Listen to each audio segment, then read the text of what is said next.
Old Hubli police ಠಾಣಾ ಸರಹದ್ದಿನಲ್ಲಿ ನಿನ್ನೆ ಒಂದು ಪ್ರಕರಣ ದಾಖಲಾಗಿದೆ. ಇದಕ್ಕಿಂತ ಮುಂಚೆ ಹುಬ್ಳಿ ಟೌನ್ ಅಲ್ಲಿ ಒಂದು ಪ್ರಕರಣ ನಮಗೆ ದಾಖಲಾಗಿತ್ತು. ಅದರಲ್ಲಿ ಕೂಡ ನಮ್ಮ ಪೊಲೀಸರಿಗೆ ನಮ್ಮ ಮಾಹಿತಿದಾರರೊಬ್ಬರು ನೀಡಿದ ಮಾಹಿತಿ ಮೇರೆಗೆ ಅಪ್ರಾಪ್ತ ವಯಸ್ಸಿನ ಹೆಣ್ಮಗಳೊಬ್ಳು ಡೆಲಿವರಿ ಆಗಿದೆ ಅನ್ನೋದ್ರ ಹಿನ್ನೆಲೆಯಲ್ಲಿ ಅನ್ನಪೂರ್ಣ ಅನ್ನೋ ಒಂದು ಹಾಸ್ಪಿಟಲ್ ಡೆಲಿವರಿ ಆಗಿದೆ ಅಂತಂದು ನಮಗೆ ಮಾಹಿತಿ ಬಂದ ಮೇಲೆ ಆಕೆ ಅಪ್ರಾಪ್ತ ಇದ್ಲು. ಮತ್ತು ಆ ಒಂದು ಮಾಹಿತಿಯನ್ನು ಯಾರು ಅವ್ರ ಪೇರೆಂಟ್ಸ್ ಆಗಲಿ ಯಾರು ನಮಗೆ ನೀಡಿರಲಿಲ್ಲ, ಮಹಿಳಾ ಮತ್ತು ಮಕ್ಕಳ ಕಲ್ಯಾಣ ಇಲಾಖೆಗೂ ನೀಡಿರಲಿಲ್ಲ ಅನ್ನೋದ್ರ ಹಿನ್ನೆಲೆಯಲ್ಲಿ ಅದೊಂದು ಪೋಕ್ಸೋ ಪ್ರಕರಣ ದಾಖಲು ಮಾಡಿದ್ವಿ. ಅದರಲ್ಲಿ ಡೆಲಿವರಿ ಆದಮೇಲೆ ಮಗು ಕೂಡ ಅಡ್ಮಿಟೆಡ್ ಇದೆ, ಆ ತಾಯಿ ಕೂಡ ಅಡ್ಮಿಟೆಡ್ ಇದ್ದಾಳೆ. ಆ ತಾಯಿ ಇನ್ನೂ ಯಾವುದೇ ಒಂದು ಹೇಳಿಕೆ ಕೊಡಲಿಕ್ಕೆ ಇನ್ನೂ ಮುಂದೆ ಬರ್ತಾ ಇಲ್ಲ. ಅಂದರೆ ಇನ್ನೂ ಸ್ವಲ್ಪ ಪೋಸ್ಟ್ ಡೆಲಿವರಿ ಪೇನ್ ಇದೆ ಅಂತೆಲ್ಲ ಹೇಳ್ತಾ ಇದ್ದಾರೆ. ಅದ್ರ ಜೊತೆಗೆ ನಾವು ಬೇರೆ ಪ್ಯಾರಲಲ್ ಇನ್ವೆಸ್ಟಿಗೇಷನ್ ಆ ಕೇಸಲ್ಲೂ ಮಾಡ್ತಾ ಇದ್ವಿ. ಆ ಕೇಸು ಬೆನ್ನತ್ತಿ ಹೋದಂಥ ಸಂದರ್ಭದಲ್ಲಿ ಇನ್ನೊಂದು ಅದೇ ಕುಟುಂಬದ ಸಿಸ್ಟರ್ಸ್ ಮಕ್ಕಳು ಇವರೆಲ್ಲ, ಅದೇ ಕುಟುಂಬದ ಇನ್ನೊಂದು ಮಗಳು ಕೂಡ ಅಪ್ರಾಪ್ತ ವಯಸ್ಸಿನಲ್ಲೇ ಒಂದು ಮಗುಗೆ ತಾಯಿಯಾಗಿದ್ದಾಳೆ ಅಂತಂದು ತಿಳಿದು ಬಂದ ಹಿನ್ನೆಲೆಯಲ್ಲಿ ಅದೊಂದು ಮಾಹಿತಿಯನ್ನು ನಾವು ಕಲೆ ಹಾಕಿ ನಂತರದಲ್ಲಿ ಒಂದು ಕೇಸನ್ನು ತಗೊಂಡಿದ್ದೇವೆ. ಸೊ ಅದರಲ್ಲಿ ಕೂಡ ಈ ಹೆಣ್ಮಕ್ಳೇನಿದೆ ಅವಳಿಗೆ 15 ವರ್ಷ ಇದೆ. ಈಗ ಆಗಲೇ ಒಂದು ಮಗುಗೆ ಜನ್ಮ ಕೊಟ್ಟಿದ್ದಾಳೆ, ಮತ್ತು ಈಗ ಮತ್ತೆ ಪ್ರೆಗ್ನೆಂಟ್ ಇದ್ದಾಳೆ. ಸೊ ಇವು ಎರಡೂ ಪ್ರಕರಣಗಳು ತುಂಬ ಗಂಭೀರ ಪ್ರಕರಣಗಳು. ಎರಡೂ ಪ್ರಕರಣಗಳಲ್ಲಿ ಆರೋಪಿತರ ಹೆಸರನ್ನು ಅವರು ಹೇಳಲಿಕ್ಕೆ ಇನ್ನೂ ಯಾರು ಹೆಣ್ಮಕ್ಳಿದ್ದಾರೆ ಅವರು ಮೆಡಿಕಲಿ ಫಿಟ್ ಇಲ್ಲ ಅನ್ನೋಂಥ ಒಂದು ಎಕ್ಸ್ಕ್ಯೂಸ್ ಕೊಡ್ತಾ ಇದ್ದಾರೆ. ಹಂಗಾಗಿ ಪ್ಯಾರಲಲ್ಲಿ ನಾವು ಇನ್ವೆಸ್ಟಿಗೇಷನ್ ಮಾಡ್ತಾ ಇದ್ದೀವಿ. ಆದಷ್ಟು ಬೇಗ ಈ ಒಂದು ಪೋಕ್ಸೋ ಕೇಸ್ ಅಕ್ಯೂಸ್ಡ್ ಯಾರು ಅನ್ನುವಂಥದ್ದು ಮತ್ತು ಇದರಲ್ಲಿ ಏನು ವ್ಯವಸ್ಥಿತವಾಗಿ ಏನಾದರೂ ಆಗ್ತಾ ಇದ್ರೆ ಅದ್ರ ಬಗ್ಗೆ ಕೂಡ ಪತ್ತೆ ಮಾಡುವಂಥ ಕೆಲಸ ಮಾಡಲಾಗುತ್ತೆ. ಮತ್ತು ಈ ಎರಡನೇ ಪ್ರಕರಣದಲ್ಲಿ ಈ ಹಿಂದೆ ಹುಟ್ಟಿರುವಂಥ ಮಗುವನ್ನು ಅದು ಅನಾರೋಗ್ಯ ಇತ್ತು ಅಂತಂದು ನಮ್ಮ ಸಂಬಂಧಿಕರೊಬ್ಬರ ಮನೆಗೆ ಬೇರೆ ಒಂದು ಕಾರವಾರದ ಹತ್ರ ಟ್ರೀಟ್ಮೆಂಟಿಗೆ ಬಿಟ್ಟಿದ್ದೀವಿ ಅಂತಂದು ಹೇಳಿದ್ದಾರೆ. ಅದನ್ನು ಕೂಡ ಫೈಂಡ್ ಔಟ್ ಮಾಡೋ ಕೆಲಸ ಮಾಡ್ತಾರೆ. ಆದಷ್ಟು ಬೇಗ ಎರಡು ಪ್ರಕರಣಗಳಲ್ಲಿ ಆರೋಪಿಗಳು ಯಾರು ಮತ್ತು ಯಾವ ಸಂದರ್ಭದಲ್ಲಿ ಒಂದು ಘಟನೆಗಳು ನಡೆದಿದೆ, ಇದಕ್ಕೆ ಯಾರ್ದಾದ್ರೂ ಅವ್ರ ಕುಟುಂಬ ಸದಸ್ಯರು ಸೇರಿದಂತೆ ಬೇರೆ ಯಾರ್ದಾದ್ರೂ ಸಪೋರ್ಟ್ ಇದೆಯಾ ಅನ್ನೋದನ್ನ ಸರ್ಟೈನ್ ಮಾಡಲಾಗುತ್ತೆ. ಅವ್ರು ಹೇಳೋವಂಥದ್ದು, ನಾನು ಕೂಡ ಹುಡುಗಿಗೂ ಮಾತಾಡಿದೆ, ಆ ಹುಡುಗಿಗೆ ಸಂಬಂಧಪಟ್ಟವ್ರು ಯಾರಿದ್ರು ಕಸ್ಟೋಡಿಯನ್ ಅವ್ರಿಗೂ ಮಾತಾಡಿದೆ. ಅವರು ಇಲ್ಲ ಮಗು ಸ್ವಲ್ಪ ಹಿಂಗೆ ಪ್ರಿಮೆಚ್ಯೂರ್ ಅಂದರೆ ಅಪ್ರಾಪ್ತ ಹೆಣ್ಮಗಳಿಗೆ ಹುಟ್ಟಿದ್ದಲ್ಲ, ಹಂಗಾಗಿ ಭಾಳ ಹೆಲ್ತ್ ಇಶ್ಯೂಸ್ ಇತ್ತು, ನಮ್ಮ ಪರಿಚಯಸ್ಥರೊಬ್ಬರ ಮನೆಯಲ್ಲಿ ಟ್ರೀಟ್ಮೆಂಟ್ಗೆ ಮತ್ತು ನೋಡ್ಕೊಳ್ಳಿಕ್ಕೆ ಅಂತ ಕಾರವಾರ ಕಡೆ ಬಿಟ್ಟಿದ್ದೀವಿ ಅಂತ ಹೇಳ್ತಾರೆ. ಸೊ ಅವ್ರು ಹೇಳಿದಷ್ಟು ಸಿಂಪಲ್ ಇರೋದಿಲ್ಲ ಅದು. ಹಂಗಾಗಿ ಒಂದು ಸಮಗ್ರ ತನಿಖೆಯನ್ನು ಇದರಲ್ಲಿ ಮಾಡಲಾಗುತ್ತೆ.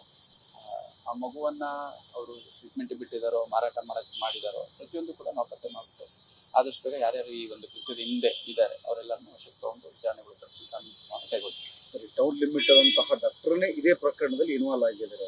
ಎರಡೂ ಪ್ರಕರಣದಲ್ಲಿ ಸೇಮ್ ಒಬ್ಬರೇ doctor sir, Annapurna hospital doctor Sushila ಅಂತೇಳಿ. ಈಗ ನಾನು ಸ್ಪೆಸಿಫಿಕ್ ಆಗಿ ಯಾವುದೋ ಒಂದು ಹಾಸ್ಪಿಟಲ್ ಅಥವಾ ಡಾಕ್ಟರ್ಸ್ ಹೇಳಲಿಕ್ಕೆ ಇಷ್ಟಪಡಲ್ಲ. ಯಾಕಂದರೆ ಒಂದು ನಾನು ಯಾವಾಗ ಬ್ರೀಫ್ ಮಾಡ್ಬೋದು ಅನ್ನೋಂಥ ಒಂದು ರೈಟ್ ಸಂದರ್ಭದಲ್ಲಿ ನಿಮಗೆ ಕರೆದುಬಿಟ್ಟು ಸಮಗ್ರ ಮಾಹಿತಿಯನ್ನು ಬ್ರೀಫ್ ಮಾಡಿ. Thank you. ನೋಡಿ ಹೆಂಗೆ ಹೊರಗೆ ಸರಿ ಅಂದ್ರೆ ಹೊರಗೆ ಸರಿಸಿ. ಧಾರವಾಡದ ವೈದ್ಯ ಕೊಲೆ ಮೊನ್ನೆ ಆಗಿದ್ದಲ್ಲ? ಮೊನ್ನೆ ಸರ್, ನಿನ್ನೆ ಮೊನ್ನೆ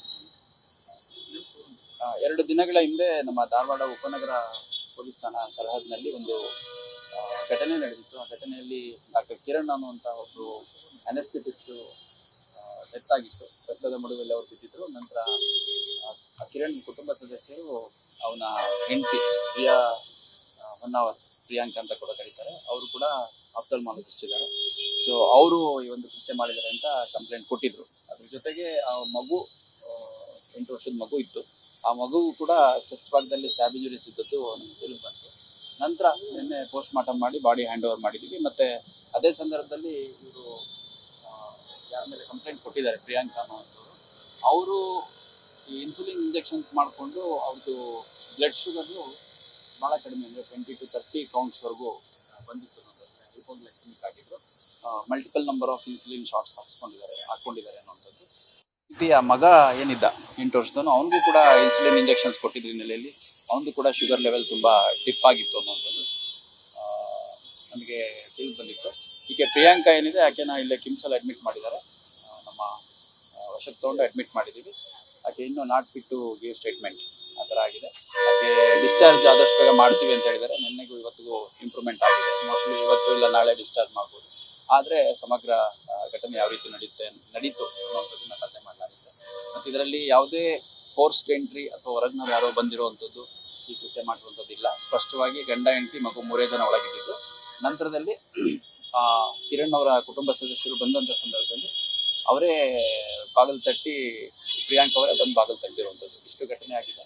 ಆ ಮಗು ಆ್ಯಕ್ಚುಲಿ ಮೊನ್ನೆ ನಾವು ಸ್ಥಳಕ್ಕೆ ಹೋದಂಥ ಸಂದರ್ಭದಲ್ಲಿ ಆ ಮಗು ಕೂಡ ಅಂಗಾತ ಬಿದ್ದಿದ್ದಾಗ ಅದು ಡೆತ್ ಆಗಿದೆ ಅಂತಂದು ಅಲ್ಲಿ ಹೋಗಿ ನೋಡಿದಂಥ ಡಾಕ್ಟರ್ಸ್ ಇರ್ಬೋದು, ಅಂದರೆ ಡಾಕ್ಟರ್ ಫ್ರೆಂಡ್ಸು, ಆಮೇಲೆ ಸ್ನೇಹಿತರು ಇದ್ರು, ಅಕ್ಕಪಕ್ಕ ಮನೆಯವರಿದ್ರು, ಸಂಬಂಧಿಕರಿದ್ರು, ಎಲ್ಲರೂ ಹೋಗಿ ಅಲ್ಲಿ murder case scene of offence ಆಗುತ್ತೆ, ಅದನ್ನು ಡಿಸ್ಟರ್ಬ್ ಮಾಡಬಾರ್ದು ಅಂತಂದು ಯಾರೂ ಅದನ್ನು ನೋಡಿರಲಿಲ್ಲ. ನಾವು ನೋಡಿದಂಥ ಸಂದರ್ಭದಲ್ಲಿ ಕಿರಣ್ದು ಬಾಡಿ ಎಲ್ಲ ಕೋಲ್ಡ್ ಆಗಿತ್ತು ಆಲ್ರೆಡಿ.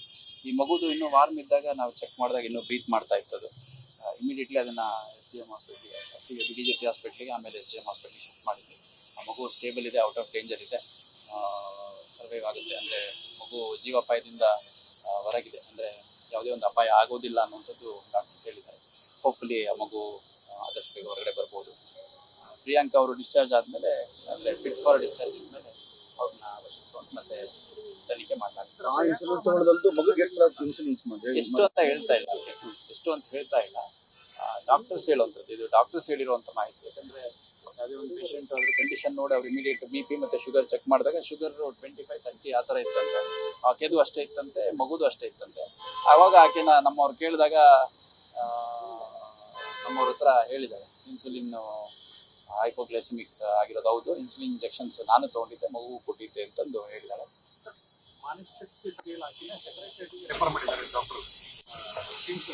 ಹೌದಾ? ಅಲ್ಲ, ಆಕೆ ನಾನು ಕೂಡ ಇನ್ಸಿಡೆಂಟ್ ಆದಾಗ ಇಂಟ್ಯಾಕ್ಟ್ ಮಾಡಿದಾಗ ಯಾವುದಕ್ಕೂ ಕರೆಕ್ಟಾಗಿ ಆಕೆ ರೆಸ್ಪಾಂಡ್ ಮಾಡ್ತಿರ್ಲಿಲ್ಲ. ಮತ್ತೆ ವೆರಿ ಶಾಕಲ್ಲಿ ಫ್ರೀಸ್ ಆಗೋದು ಬೇರೆ. ಇದರಲ್ಲಿ ಅಫೆನ್ಸು ಪ್ರಾಬಬ್ಲಿ ಮೊನ್ನೆ ಏನು ಆಯಿತು, ಅದರ ಹಿಂದಿನ ದಿನ ರಾತ್ರಿ, ಮಧ್ಯರಾತ್ರಿ ಅಥವಾ ಅರ್ಲಿ ಮಾರ್ನಿಂಗ್ ಆಗಿರ್ಬೋದು. ಯಾಕಂದರೆ ಟೈಮ್ ಸಿನ್ಸ್ ಡೆತ್ ನೋಡಿದಾಗ ಇಮಿಡಿಯೇಟಾಗಿ ಅರ್ಧ ಗಂಟೆ ಮುಂಚೆ ಆಗಿರೋದಿಲ್ಲ. ನಮಗೆ ಒಂದು 6:30 ವಿಷಯ ತಿಳಿತು, ಅದಕ್ಕಿಂತ ಒಂದು ಗಂಟೆ ಮುಂಚೆ ಆಗಿರೋದಿರಲ್ಲ. ಆ ಪಾಯಿಂಟಿಗೆ ಆಲ್ಮೋಸ್ಟ್ ಒಂದು 8 to 10 hours ಆಗಿತ್ತು ಅನ್ನೋದು ಹೇಳ್ತಾರೆ. ಸೊ ಈ ಕಡೆ ಗಂಡ ರಕ್ತದ ಮಡವಲ್ಲಿ ಬಿಟ್ಟಿದ್ದಾನೆ, ಪ್ಲಸ್ ಮಗುಗೂ ಅವಳೇ ಇನ್ಸುಲಿನ್ ಶಾಟ್ಸ್ ಕೊಟ್ಟಿದ್ದೀವಿ, ಮತ್ತು ಬೇರೆದು ಎಲ್ಲ ಆಗಿದೆ ಅಂತಂದಾಗ ಡೆಫಿನೆಟ್ಲಿ ಒಂದು ಭಾಳ ದೊಡ್ಡ ಮಟ್ಟದ ಸಂಘರ್ಷ ಅವೆಲ್ಲ ಆಗಿರ್ಬೋದು. ಕೌಟುಂಬಿಕ ವಿಷಯ ಏನಾಗಿದೆ ಅನ್ನೋಂಥದ್ದು ಆಕೆ ವಶಕ್ಕೆ ತೊಗೊಂಡ್ಮೇಲೆ ಪ್ಯಾರಲಲ್ಲಿ ಸೀನ್ ಆಫ್ ಅಫೆನ್ಸ್ ಇರ್ಬೋದು, ಮೊಬೈಲ್ಸ್ ಇರ್ಬೋದು, ಅವರ ಸ್ನೇಹಿತರು ಎಲ್ಲರನ್ನೂ ವಿಚಾರಣೆ ಮಾಡಬೇಕು. ಒಂದು ಸ್ಪಷ್ಟವಾಗಿ ಹೇಳ್ಬೇಕಂದ್ರೆ ಯಾವುದು ಫೋರ್ಸ್ ಎಂಟ್ರಿ ಆಗಿಲ್ಲ. ಗಂಡ ಹೆಂಡತಿ ಮಗು 3 ಜನ ಇದ್ದವರು. ಗಂಡ ಹೆಂಡತಿ ನಡುವಿನ ಸಂಘರ್ಷದಲ್ಲೇ ಒಂದು. Thank you sir.